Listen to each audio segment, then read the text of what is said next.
Alô, amigos, estudantes, curiosos, que gostam de história, que gostam de geografia, que gostam de política, que gostam de economia, sociologia, filosofia.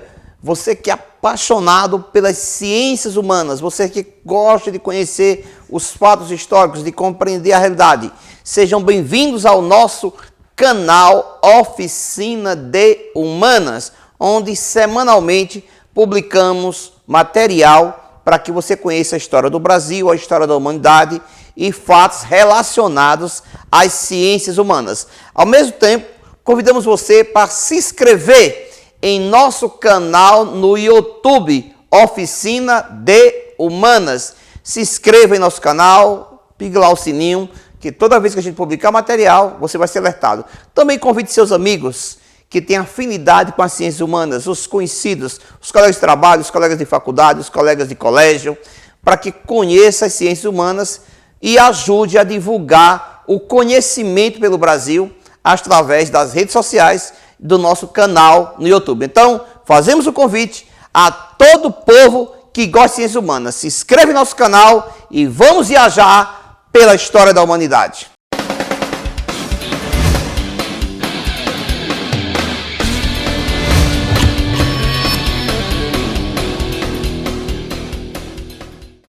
Hoje vamos falar de um assunto muito importante, que é a história da ascensão dos regimes totalitários, das ideias totalitárias, voltando a mais ou menos 100 anos atrás, dos fatos que marcaram a Europa e que tiveram um impacto tão negativo na história da humanidade. Aprender com a história para não repetir os erros do passado é uma das funções do conhecimento, não é isso, gente? Então, o que é um regime totalitário? Quais são suas ideias? O que é que ele prega? O que é que ele defende? E por que as pessoas apostaram nisso? Porque essas ideias absurdas chegaram ao poder e permaneceram por um certo período, né? Como os regimes totalitários chegaram ao poder? Porque eles defendem o quê? Vamos pensar primeiro. O que defende o regime totalitário? Primeiro, a ideia de um partido único, né? Segundo eles, a nação não pode se dividir.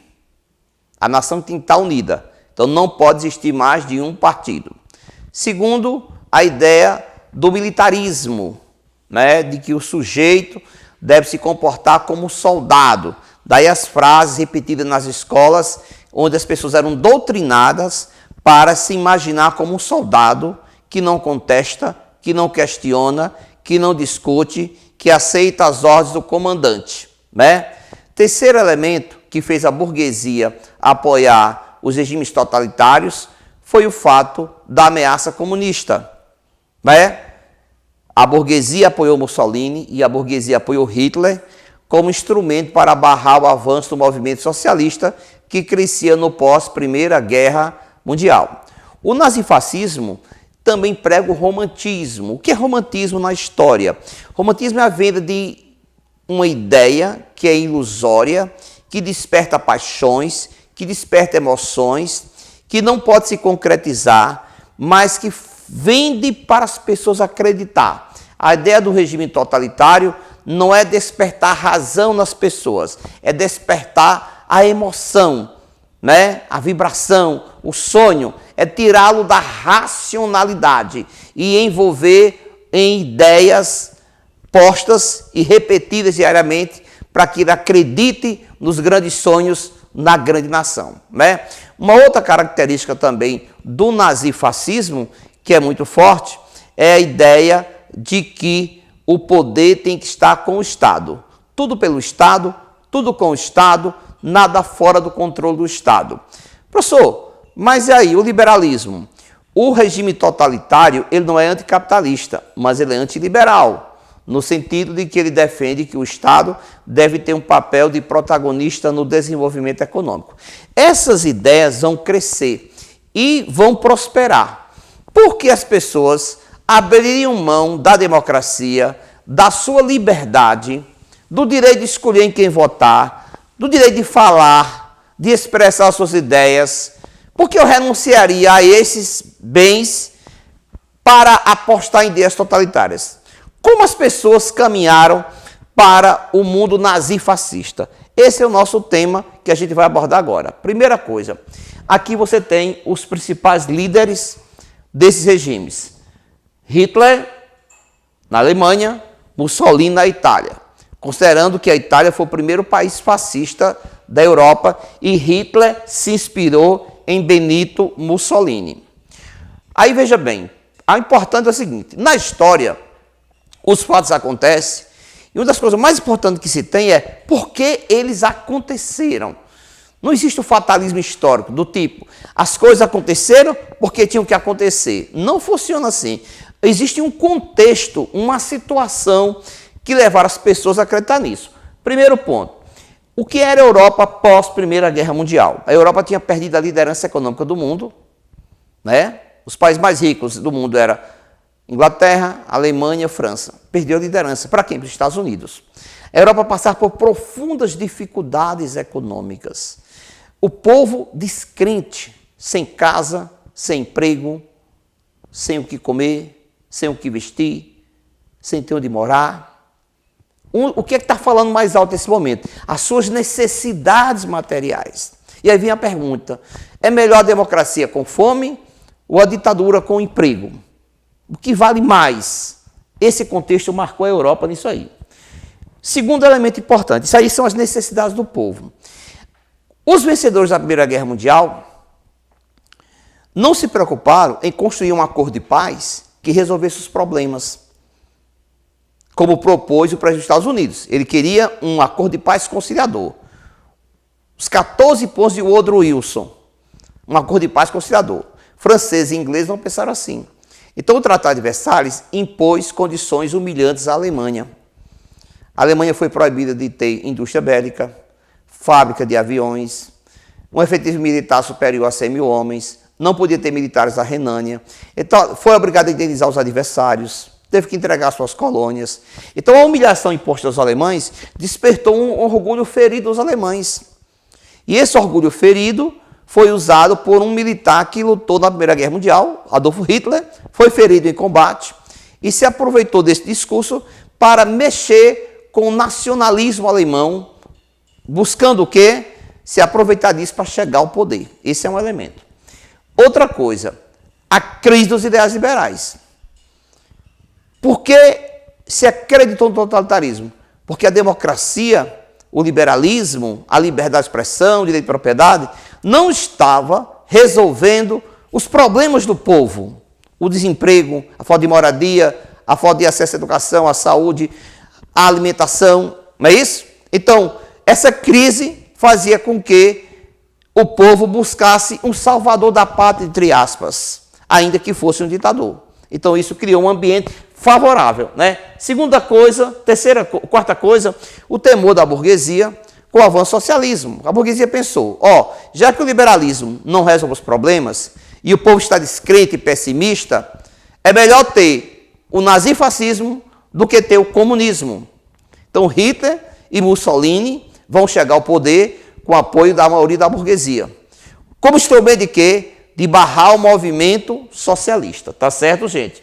Então, essas ideias vão crescer num ambiente de pessimismo, de descrença, de frustração, né? De superação de uma época anterior à guerra, que é a chamada Bela Época. Por isso, surgem as ideias totalitárias. Bom, pacificado esse momento de contexto de que o povo seguiu, veja alguns lemas que eram massificados nas escolas, nos meios de comunicação, nos rádios.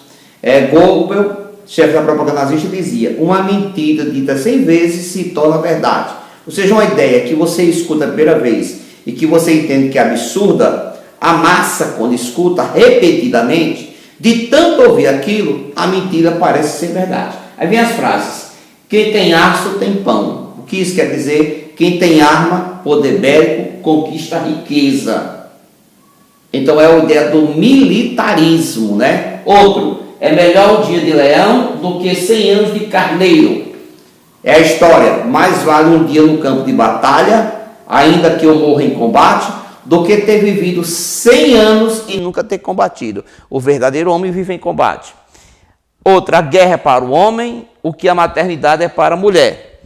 Ou seja, o homem a função é combater, a mulher a função é reproduzir. Inclusive no mundo fascista a função da mulher é dar muitos filhos para a família. Outra, acredite, obedeça, lute. Veja que as frases estão no imperativo. Não tem espaço para reflexão, para o questionamento, para o debate. É obedecer cegamente às ordens, né? Então aí são os lemas do mundo nazifascista. Veja bem, como Mussolini chega ao poder? Termina a Primeira Guerra Mundial, Itália foi enganada, porque mudou de lá durante a guerra e promessa de território não recebeu. Quando terminou a guerra, Itália não pôde nem participar da Conferência de Versalhes e Hitler, soldado, estava ferido. Mussolini não foi soldado, ele era filho de um ferreiro. E ele fundou o Partido Fascista, que vem de feixe de valha, de união da nação, criar um discurso nacionalista, de juntar os italianos, prega o chamado Risorgimento, que é o renascimento do antigo Império Romano, e em 1922, o Partido Fascista Italiano disputa eleições parlamentares, porque a Itália é uma monarquia parlamentarista. Só que eles foram derrotados nas eleições, porque no caso aí, ganhar as eleições é eleger a maioria no parlamento. Como ele não chega ao poder pelo voto, ele cria a Marcha sobre Roma, o desfile da Itália de 50 mil camisas negras, como eram denominados os fascistas italianos, camisas negras. Qual a intenção dessa manifestação? Pressionar o rei Vítor Emanuel a convocar Mussolini para fazer parte do governo, coisa que o rei termina fazendo também por pressão da burguesia. No poder, ocupando o ministério, Mussolini convoca novas eleições em 1924, comandando as Forças Armadas, pratica fraude e violência e ganha as eleições. Né? Teve um deputado socialista que denunciou a fraude e a violência, Giacomo Matteotti, que foi assassinado a mando de Benito Mussolini. Bom, então Mussolini, uma vez no poder em 24, vai eliminando os adversários comunistas, socialistas, sindicalistas. Ele leva caminhões de gente para as áreas rurais, fuzila toda uma família e enterra em covas coletivas. Quem poderia levantar a voz contra Mussolini? A Igreja Católica. Mas na época, Mussolini entrou naquela: se eu não posso derrotar o inimigo, quem sabe eu vá corromper o inimigo. A Itália tinha um problema com a Igreja, porque nem o Estado italiano reconhecia o poder do Papa, nem o Papa reconhecia o poder do Estado italiano. E foi feito um acordo, em 1929, o famoso Tratado de Latrão, em que o Estado italiano concedia à Igreja Católica a soberania no Vaticano. O Vaticano é uma parte da cidade de Roma. O Vaticano é uma cidade-estado. Por que Mussolini concedeu soberania à Igreja Católica? Em troca de comprar o silêncio da Igreja Católica. Então houve uma omissão, né? Já na Alemanha, Hitler foi um soldado ferido na guerra, esteve internado no hospital por muito tempo, foi atingido por um produto químico que fez ele ficar sem visão por vários meses.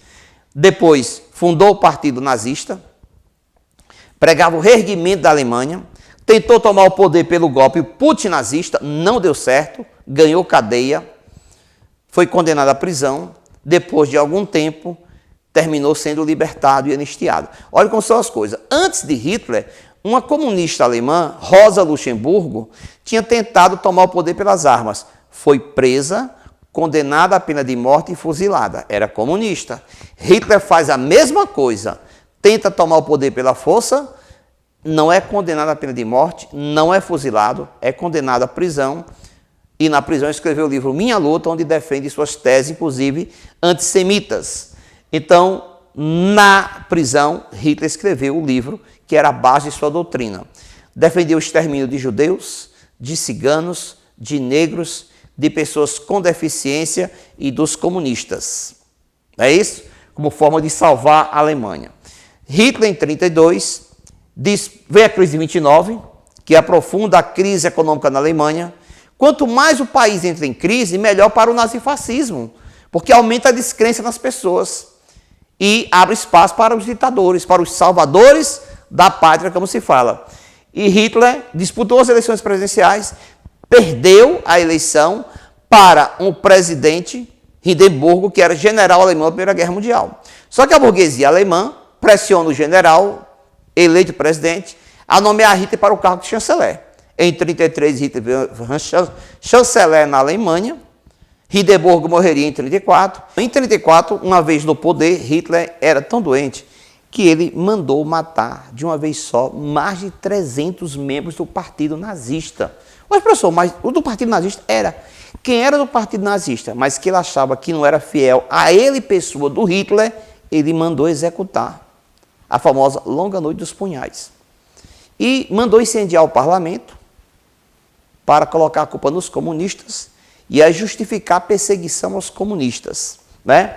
Então, Hitler vai implantando seu Estado totalitário, cria as SS, que são as seções de segurança, que foi a polícia política. Então, Hitler vai cada vez mais se aprofundando. O mundo, covardemente, permitiu que se realizasse em Munique em 1936 as Olimpíadas de Munique, que eram uma propaganda para Hitler.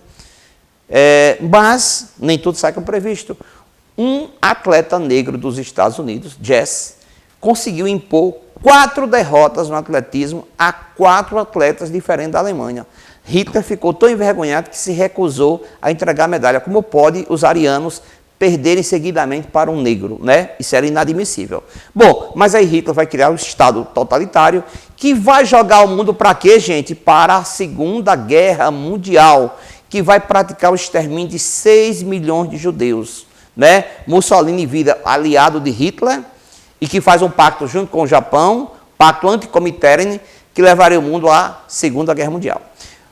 Também existiu o nazifascismo em Portugal com o salazarismo, na Espanha com o franquismo, no Brasil com o Estado Novo. Você diz, professor, então o regime totalitário ele é uma consequência direta da crise econômica?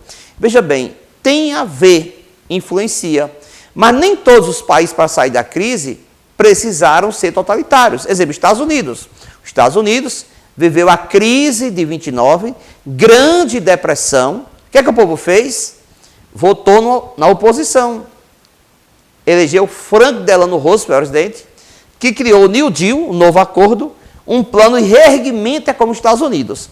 A França também não abraçou o totalitarismo. A Inglaterra também não abraçou o totalitarismo. Para que vocês entendam que, para sair da crise, precisava ser uma ditadura. Nem todas as nações agiram dessa maneira. Mas esses são os erros que se cometem quando a gente aposta na descrença, no pessimismo, na negação da política e abre espaço para a ideia de salvadores da pátria. Então, a grande lição é que a solução dos problemas da humanidade se faz com mais participação política, com debate político, com compromisso com a verdade e com o envolvimento dos cidadãos. Esse é o legado que a história deixou para o aprendizado da humanidade. Então, viva a liberdade, viva a democracia e viva a cidadania!